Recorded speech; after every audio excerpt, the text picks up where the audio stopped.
अर्थ हुआ कि बालक में संस्कार कोई आवश्यक तो नहीं है कि वो तत्काल गंभीर से गंभीर बात समझ लेगा। वो तो समझ में तो नहीं आएगा। उसको तो खेलकूद अच्छा लगता है, उसको तो अन्य आकर्षण अच्छे लगते हैं, तो उनका निषेध जो है वो करने की आवश्यकता नहीं। कई लोग बड़े निराश रहते हैं, पूछते हैं युवा लोगों के लिए आप क्या कर रहे हैं। कथाओं में तो अक्सर बूढ़े ही लोग आते हैं, युवा पीढ़ी का क्या होगा। तो मैं तो कह देता हूं कि मैं इतना अधिक निराशावादी नहीं हूं, क्योंकि मैं जानता हूं कि जो आज युवा है बूढ़े तो कल होंगे ही, तो आज नहीं कल तो होंगे। तो इसलिए क्या आवश्यक है कि मैं कहूं कि नहीं युवा लोग आवे और युवा लोगों को प्रसन्न करने के लिए मैं कथा बना दूं, तो वो तो मेरे लिए संभव नहीं। और उसका अर्थ यह है कि हर समय संस्कार डालने की एक पद्धति होती है, और वो पद्धति भगवान राम जाते हैं गुरु वशिष्ठ के आश्रम में शिक्षा प्राप्त करने के लिए। गुरु गृह पढ़न गए रहुराई, ये भी संस्कार है। आप अध्यापक को अपने घर बुला करके शिक्षा दिलाते हैं तो भी अध्यापक और विद्यार्थी, और विद्यार्थी गुरु के यहाँ जाकर के शिक्षा प्राप्त करे, अंतर संस्कार का हो गया। का वो जो शिक्षक आते हैं उसे घर वालों को जैसा सम्मान देना चाहिए नहीं देते। बच्चे के मन में भी कोई विशेष उसके प्रति आदर बुद्धि नहीं होती। तो मानो संस्कार डालने के लिए ही विद्या केवल पुस्तक का ज्ञान नहीं है, विद्या ददाति विनयम। जब तक विद्या के द्वारा विनय न हो तो समझ लेना चाहिए कि विद्या सही नहीं, और विद्या सही नहीं है तो वो व्यक्ति विद्या पढ़ के अभिमानी बनेगा, अभिमानी से वो दूसरों को तिरस्कृत करेगा। इसलिए इन सब संस्कारों के लिए फिर बहुत बढ़िया बात लिखी गई कि गुरु जी के आश्रम में चले गए और पढ़ते थे तो बड़ी कठिन बात हो गई। राजमहल में तो खेल वेल लेते होंगे, वहां तो खेलने की सुविधा नहीं होगी। उस स्वामी जी ने कहा ऐसा नहीं है, वहां पर भी गुरु वशिष्ठ खेल का प्रबंध किए हुए थे, नाटक होता था, और उस नाटक में चतुराई ये थी। वो स्वामी ने कहा खेल ही खेल सकल नृप लीला, राजाओं का उपाख्यान लेकर के, जिसमें राजाओं का आचरण कैसा होता था, कर्तव्य कैसा होता था, कैसे वो जीवन प्रजा के साथ व्यवहार करते थे, वो देखता था बच्चा, और बच्चों के मन में छाप। तो श्री राम भी लोक कल्याण के संदर्भ में इसी रूप में अपने को प्रस्तुत करते।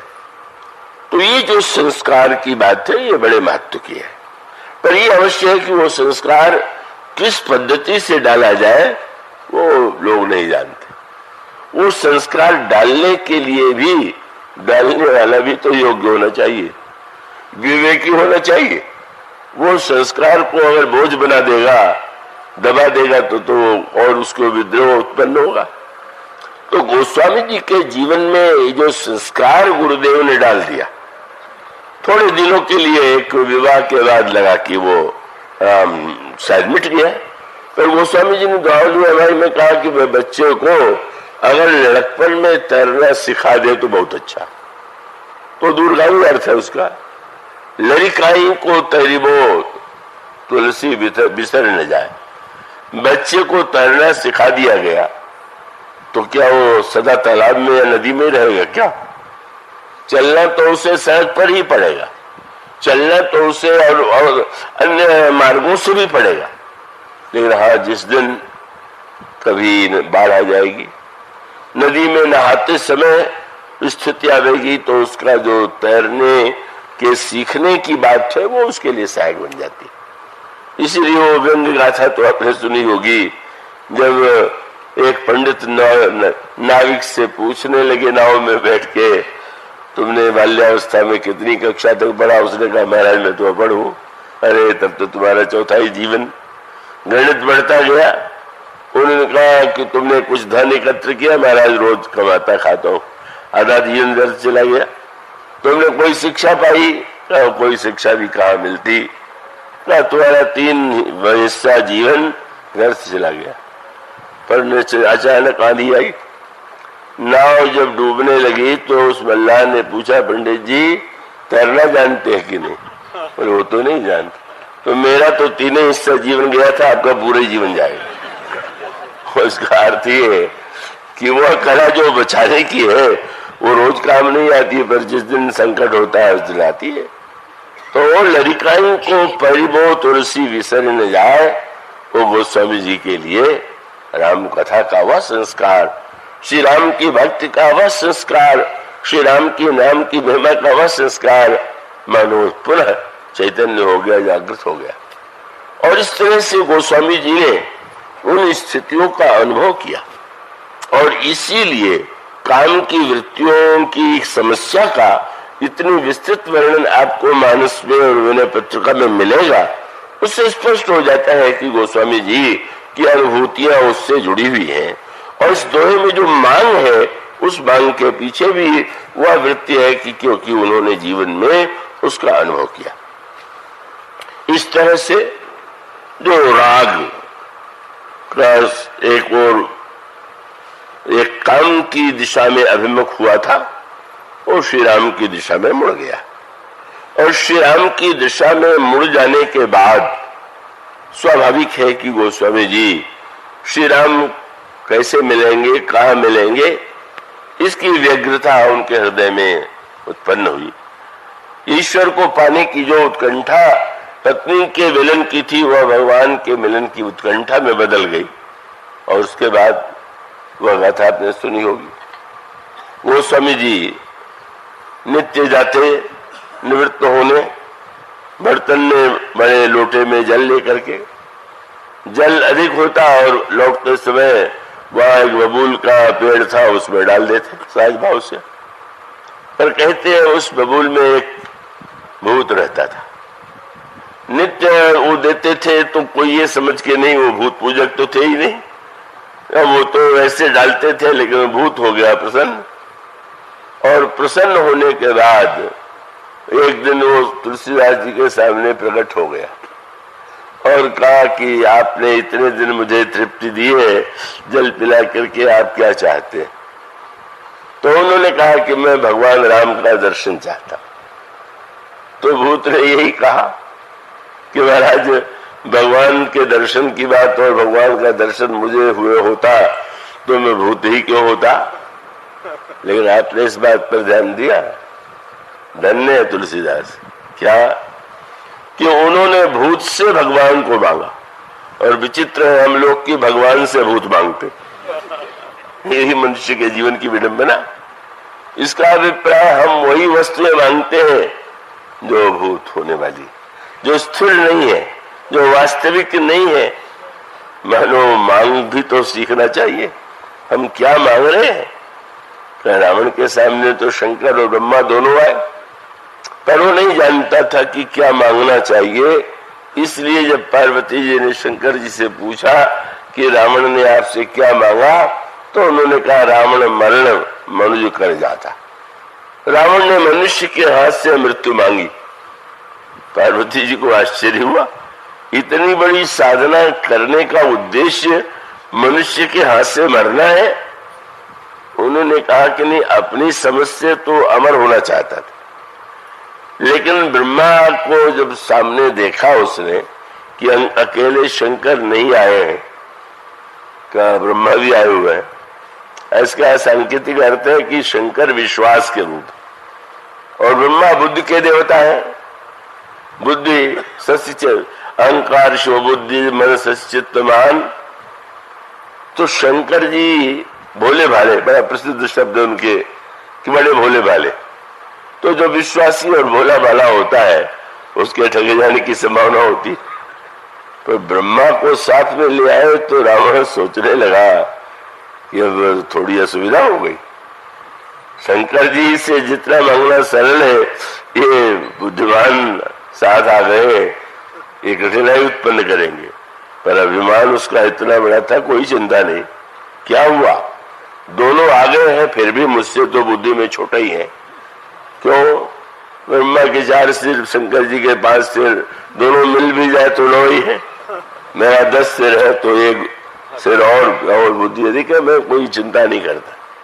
यही उसका विवेक। 9 सिर देख करके अगर उसके हृदय में 9धा भक्त मांगने की इच्छा आ जाती तो धन्य हो जाता। 9 को देख करके याद आता है 9 का अंक क्या याद दिला रहा है, 9 का क्या तात्पर्य है। वह बुद्धि और विश्वास के देवता को देख करके लगता बुद्धि का फल ज्ञान है, भक्ति का फल विश्वास है। वो भक्ति और ज्ञान प्राप्त कर सकता था, 9 भक्ति पा सकता था, पर रावण के पांडित्य की समस्या यही है कि उसको वह गणित याद आता है जिस गणित से अभिमान की वृद्धि होती, और इसलिए वो गणित में अपने को श्रेष्ठ मान बैठा। अंतर था ना। 9 को देख करके रावण के मन में बात आई, और विभीषण के सामने जब दोनों जाके खड़े हुए तो विभीषण जी ने सोचा, अरे ये 9 सिर सामने क्या मांगे। बोले गेहूं विभीषण पास तब कहूं पुत्र बर मांगू, ते मांगू भगवंत पद कमल अमल अनुराग। एक ने भक्ति मांगी, और फिर रावण अपनी चतुराई से जानता था कि अगर मैं ये कहूंगा कि मेरी मृत्यु न हो तो ब्रह्मा जी अड़ंगा लगा देंगे, कहेंगे वो तो सृष्टि का विधान है। इसलिए उसने गणित कर दिया। फिर वो गणित कि मनुष्य और बंदर ये तो हम लोगों के लिए भोजन है, और ये तो उनके लिए, इनसे तो कोई डर ही नहीं। अगर डर है तो देवता आदि से हो सकता है। इसलिए वरदान मांग लिया कि हमारी मृत्यु जो है बंदर मनुष्य को छोड़ के किसी से न हो। शंकर जी ने कहा कि इसका अर्थ हुआ कि उसने अपने मृत्यु का वरदान मांग लिया कि अब इसी में से किसी से मृत्यु होगी। मानो न जब कोई जानता नहीं कि क्या मांगे, इसलिए आप रामायण में पाएंगे जितने राक्षस से सबको वरदान मिला। रावण कितने वरदान, कुंभकर्ण का अपना वरदान, मेघनाथ का वरदान, राक्षसों का वरदान, ऐसे सारे खरदूषण जितने हैं सबको किसी न किसी से वरदान मिला। और इधर जितने सब साप, भगवान राम नारद जी ने शाप दे दिया, हनुमान जी को मुनियों ने शाप दे दिया, नल नील को शाप ऋषियों ने दे दिया। लगता है कि इधर शाप ही शाप, पर व्यंग यही वरदान को शाप बना दिया। और जिनके हृदय में विवेक था उन्होंने शाप को भी विवेक के द्वारा वरदान के रूप में बदल दिया। वरदान और शाप केवल शब्दों में नहीं है, आपने उसे किस अर्थ में लिया है, क्या उसका उपयोग किया है, महत्व तो इसका है। और इसीलिए यह जो तत्व था, संकेत है गोस्वामी जी के हृदय में, वह चैतन्य संस्कार था कि जब उन्होंने भूत से भी यही कहा कि भगवान चाहिए, और वह भूत जो है असमर्थ होते हुए भी वो गोस्वामी जी के लिए भगवान की प्राप्ति का माध्यम बना। माध्यम उसने कहा हम तो नहीं, हनुमान जी ही। और फिर हनुमान जी कैसे मिलेंगे, उसने जाना हुआ उपाय बता दिया। और प्रसिद्ध है कि राम कथा में हनुमान जी आते थे और बहुत ही अपने बूढ़े और रुग्ण शरीर के रोगी के रूप में बैठ जाते थे। वहां पर बता दिया गया वही हनुमान जी होंगे। वो स्वामी जी ने चरण पकड़े और अंत में सचमुच हनुमान जी थे। और फिर हनुमान जी की कृपा से तुलसीदास जी को चित्रकूट में भगवान राम का दर्शन हुआ। ये जनश्रुति में तो है ही, पर गोस्वामी जी के 2 प्रकार की बातें हैं।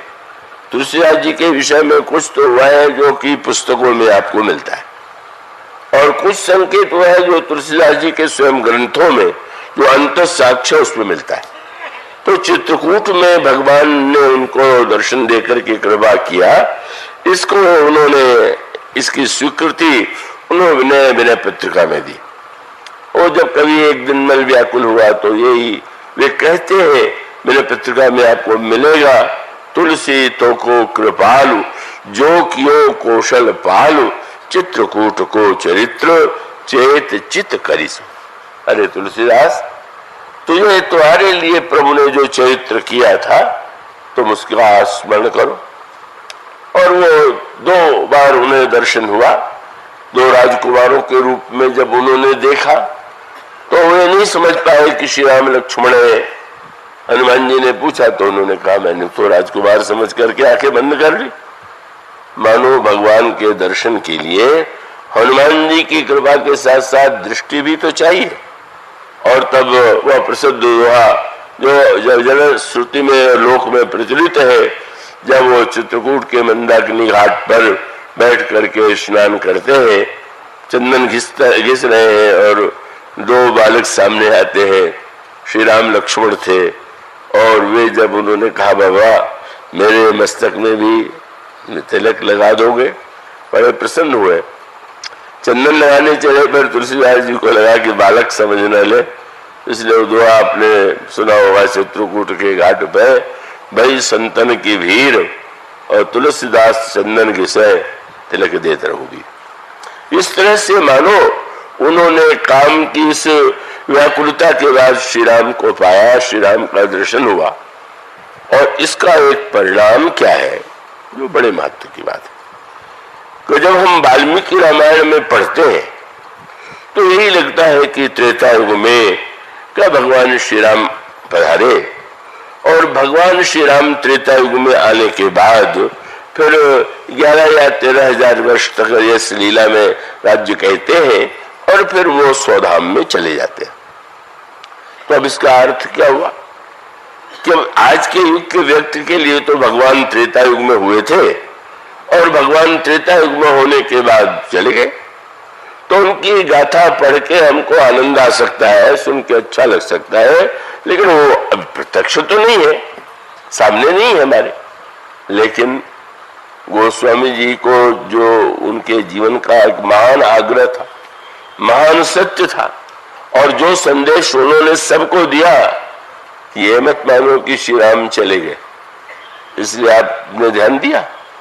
जब शंकर और भगवान शंकर और पार्वती जी का संवाद होता है तो शंकर जी ने पार्वती जी से पूछा क्या सुनना चाहती, तो उन्होंने जो प्रश्न किए, प्रथम सुकारण कहो विचारी, निर्गुण ब्रह्म सगुण बपुधारी, पुनि प्रभु कहो राम अवतारा, अबाल चरित पुनि कहो उदारा, कहो जथा जानकी विवाही, राज तजासो दूषण काही, बन बस कीने चरित अपारा, कहो नाथ जिम रावण मारा, राज बैठ कीनी बहुलीला, सकल कहो शंकर सुखशीला।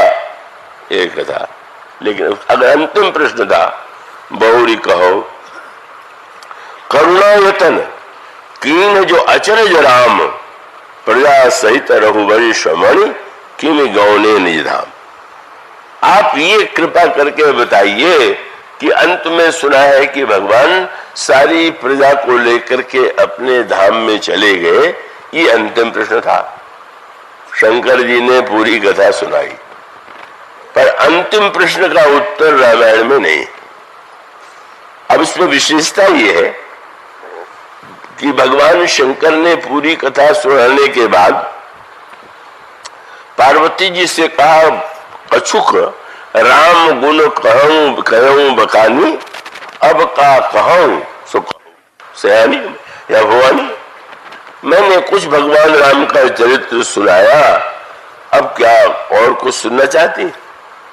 पार्वती जी कह सकती हैं कि महाराज अंतिम प्रश्न का उत्तर आपने नहीं दिया कि श्री राम कैसे प्रजा को लेकर के धाम में गए, लेकिन सुनने वाला सचमुच वैसा था जैसा होना चाहिए। कई श्रोता तो अद्भुत होते, वो चाहे जितना सुने पर वो रहते वही है जहां पहले से है, वही सुनते हैं जो उनके मस्तिष्क में पहले से भरा हुआ, वही मानते हैं जो उनके हृदय में पहले से स्थित है। पर कितना पार्वती जी ने जब नहीं कहा तो उसका मूल सूत्र क्या है? वाल्मीकि रामायण या अन्य ग्रंथों में श्री राम भले ही परम धाम में चले गए और वो वर्तमान में नहीं है, लेकिन गोस्वामी जी ने इस युग में श्री राम को देखा और उन्होंने आग्रह पूर्वक ये कहा कि वो श्री राम जो है शंकर जी कहते हैं गए कहा, आए आने जाने का प्रश्न ही कहा है, का एक देश में आना और एक देश में जाना ये तो ईश्वर का रूप नहीं है, भगवान है अब भी।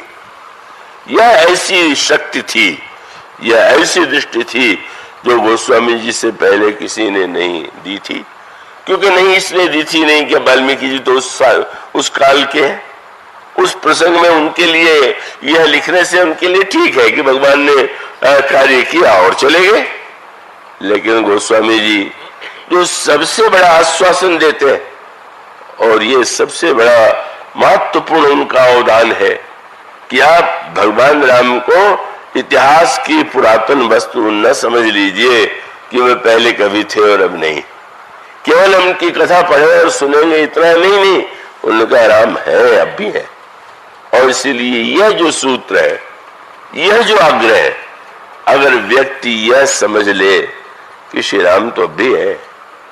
और गोस्वामी जी इसीलिए क्या आप दोहावली रामायण यदि पढ़ेंगे तो गोस्वामी जी कहते हैं, किसी ने उनसे पूछ दिया गोस्वामी जी के जीवन के जो 3 महानतम केंद्र है, जहां उनका जीवन व्यतीत हुआ, साधना हुई, दर्शन हुआ, वो धाम 3 है, चित्रकूट, अयोध्या और काशी। तो ये जो तीनों केंद्र हैं, उसमें गोस्वामी जी के जीवन के बहुत सारे वर्ष अंत में काशी में व्यतीत हुए और काशी में ही उन्होंने शरीर का त्याग किया। तो गोस्वामी जी काशी में रहते हैं। काशी में गोस्वामी जी को सम्मान भी मिला और विरोध भी मिला। सम्मान तो जो संत हृदय थे उन्होंने इस ग्रंथ को देखा तो गदगद हो गए, पर जो विद्वान थे शास्त्रों के, वेद के, वो गोस्वामी जी के प्रति ईर्ष्यालु हो गए। ये क्या गांव की भाषा में राम कथा को लिख दिया गया, इतनी दिव्य गाथा को देव भाषा को छोड़ करके गवारों की भाषा में, उसमें हिंदी शब्द नहीं था। गोस्वामी जी नहीं जानते थे कोई हिंदी भाषा, वो हिंदी शब्द तो बाद में प्रयुक्त हुआ है। उस समय तो वो भाषा, वो इस भाषा बनती है।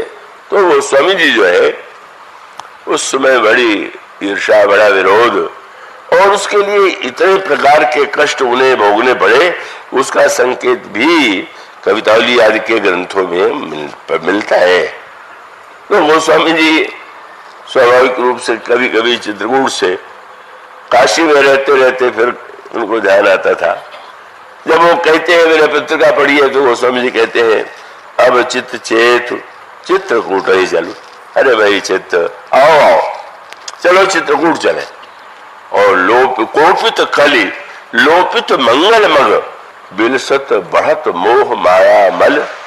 कितना चारों ओर कलयुग की वृत्तियां बढ़ रही हैं। चलो चले चित्रकूट में, भूमि विलोक राम पद अंकित, थल विलोक रघुबर विहार फल। सिंह संग भंग हेतु लख, दलन कपट पाखंड दम्भ दल। जह जन में जग जनक जगतपति, विधि हरिहर परिहर प्रपंच थल। और सकृत प्रवेश करत जी आश्रम, विगत विषाद भय पारथ नल। न करु विचार विचारु चारुमति, वर्ष पाछले सब अगले पल। चलो चलो और मंत्र से जाई जपई जो जपिबे, अजर अमर हर अचई हलाल।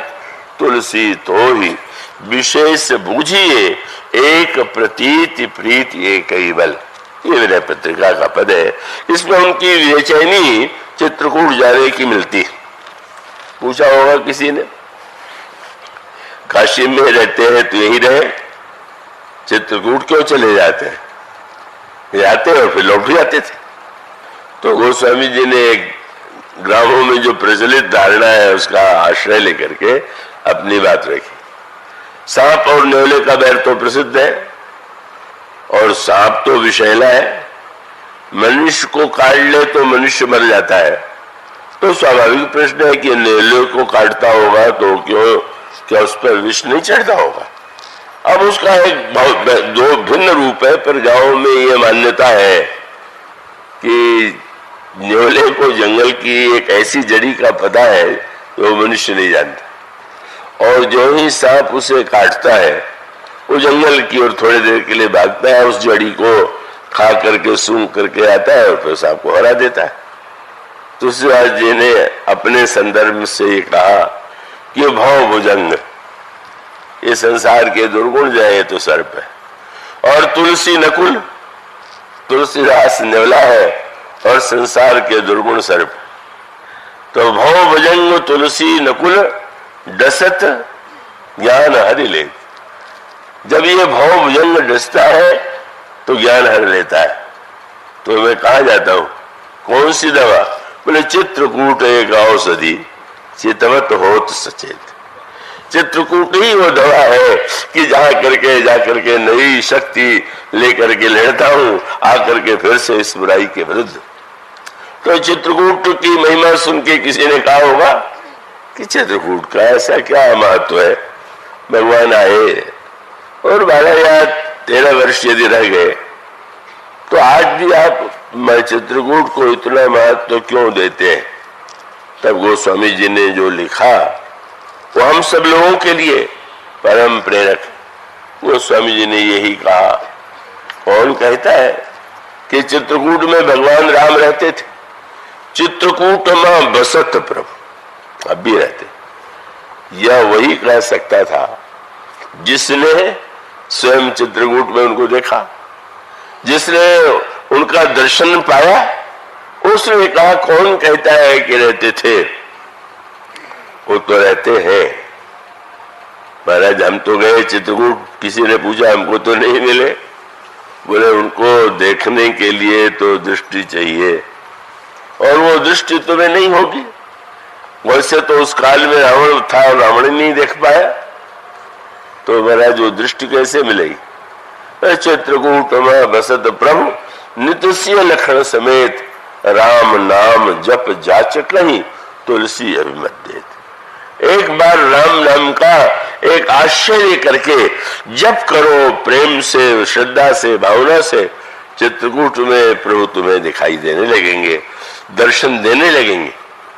गोस्वामी जी ने मानो यह सूत्र जो दिया, यही सूत्र जो है उनके रामायण की ऐसी विशेषता है जो अन्यत्र नहीं। अन्यत्र श्री राम हुए थे, गोस्वामी जी कहते हैं वे ही नहीं थे, अब भी हैं, भविष्य में ही रहेंगे।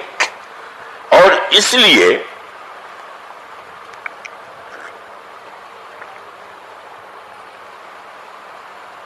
एक सूत्र देते हो कि भगवान राम के अवतार की कथा सुन करके संतुष्ट मत हो जाइए। भगवान राम के साथ यदि आप अपने को जोड़ लें तब तो आपने रामायण का चरम फल पा लिया। और सुन लिया तो सुनने का भी आनंद है, उसका भी लाभ है। इसलिए आप एक सूत्र पाएंगे क्या कि रामायण के जितने वक्ता हैं शंकर जी पार्वती को सुना रहे हैं, लेकिन जब भगवान राम के जन्म की गाथा आई तो पार्वती जी सामने शंकर जी ने कहा, पार्वती आज मैं तुम्हें अपनी एक चोरी सुना रहा हूं। चोरी?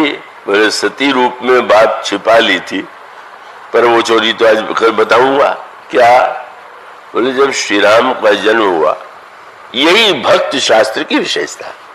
श्री राम अयोध्या में जन्म ले, कौशल्या दशरथ आनंद ले, अयोध्या वासी आनंद ले, उस वर्णन को पढ़ करके थोड़ा आनंद आएगा, पर पूरा आनंद तो शंकर जी लेते हैं। तो सती जब जन्म हुआ तो मैंने सोचा कि अगर तुमसे कहूंगा तो तुम शास्त्रार्थ शुरू कर दोगी कि निराकार साकार कैसे बनेगा, होता है कि नहीं होता है। तो मैं तुरंत गया और अपने शिष्य भुसुंडी को साथ में ले लिया। काग भुसुंड संग हम दो और मनुज रूप जाने नहीं कोहू, परमानंद प्रेम सुख फूले बीथिन फिरही मगन मन भूले। अयोध्या वासी उत्सव मना रहे हैं, शंकर जी भी भुसुंडी के साथ मना रहे। आप जब तक राम के जन्मोत्सव में राम की लीला में स्वयं को सम्मिलित नहीं करते, केवल सुनते हैं, तो आपका आनंद अधूरा। गोस्वामी जी कहे, शंकर जी कहते हैं बस परमानंद प्रेम सुख भूले। और गुरु जी तो वहां से थोड़े आनंद के बाद चले गए, लेकिन ये चेला बोले बरस 5 तह राहुल भाई। भुसुंडी जी ने कहा, महाराज 5 बरस तो मैं रहूंगा, अब 5 बरस के बाद कौवे को तो बच्चे के साथ कोई खेलने नहीं देगा, तो मुझे जाना पड़ेगा। शंकर जी भी भगवान राम की लीला में सम्मिलित है, भूसुंड जी भी सम्मिलित है। कहा यहाँ तक कि गोस्वामी जी के संदर्भ में याज्ञवल्क्य और मुनि भी सब बुलाए गए दान देने के लिए, और वेद पाठ के साथ उन्हें दान दिया गया। तो इसके वक्ता जो याज्ञवल्क्य हैं वो भी वहां पर भी सम्मिलित हुए। और गोस्वामी जी का तो कल मैंने सुनाया था कि उन्होंने कहा कि हाँ ये लोग तो थे ही, पर गीत गाने वालियों में मैं भी था। अगर आप श्री राम की लीला में आप पढ़ते समय केवल ये मत पढ़िए कि श्री राम, ये देखिए कि मैं कहाँ हूं। आप अगर केवल इतना देखते हैं कि श्री राम भरत से बात कर रहे हैं तो आप अधूरा आनंद है। आप ये देखिए कि श्री भरत की बातचीत करते करते आपसे भी कुछ बात कर रहे हैं। जब आप उस लीला में स्वयं भागीदार बनेंगे, गोस्वामी जी जो लीला होती है, कौशल्या अम्बा जगाने लगी श्री राम को, अरे उठो राम, बालक कह रहे बालक जो है पुकार रहे हैं, और माँ ने कहा कि खेलने तो जा रहे हो लेकिन थोड़ा कुछ खा लो, खेल में न जाने कितना समय लग जाएगा। तो माँ तो मना रही थी, वहां तुलसीदास पहुंच गए और वो कहने लगे कि महाराज इतने देर से माँ आपसे कुछ लेने के लिए कह रही है, आप विलंब क्यों लगा रहे हैं, आप ले लीजिए ना। प्रभु ने मुस्कुरा के पूछा, माँ तो खिलाने के लिए व्यग्र है, तुम क्यों व्यग्र हो? बोले महाराज वो खिलाने के लिए व्यग्र है पर मेरा स्वार्थ दूसरा। क्या? बोले मन भावो तो कलेऊ कीजिए और तुलसीदास का जूठन दीजिए। अब आप नहीं खाएंगे तो मुझे प्रसाद कहां से मिलेगा?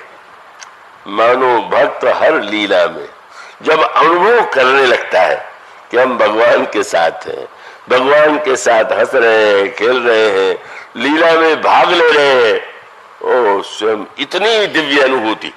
गोस्वामी जी को जो इतना बड़ा बल मिला कि उन्होंने बड़े से बड़े राजा या अकबर के दरबार में भी जाने की इच्छा उनके जीवन में नहीं आई, क्योंकि वो समझते थे, अरे हमारे कहते थे, अरे हम चाहकर रघुवीर के पटो लिखे दरबार, तुलसी अब का होंगे नर के मन सबदार। यह जो तुलसीदास के श्री राम है वो थे नहीं। और उन श्री राम से हम कैसे जुड़े, कैसे मिले, कैसे बातें करें, कैसे उनसे मनभावती वस्तुएं पावे, यह गोस्वामी जी की देन है। इसके बाद की चर्चा कल। बोलिए सिया।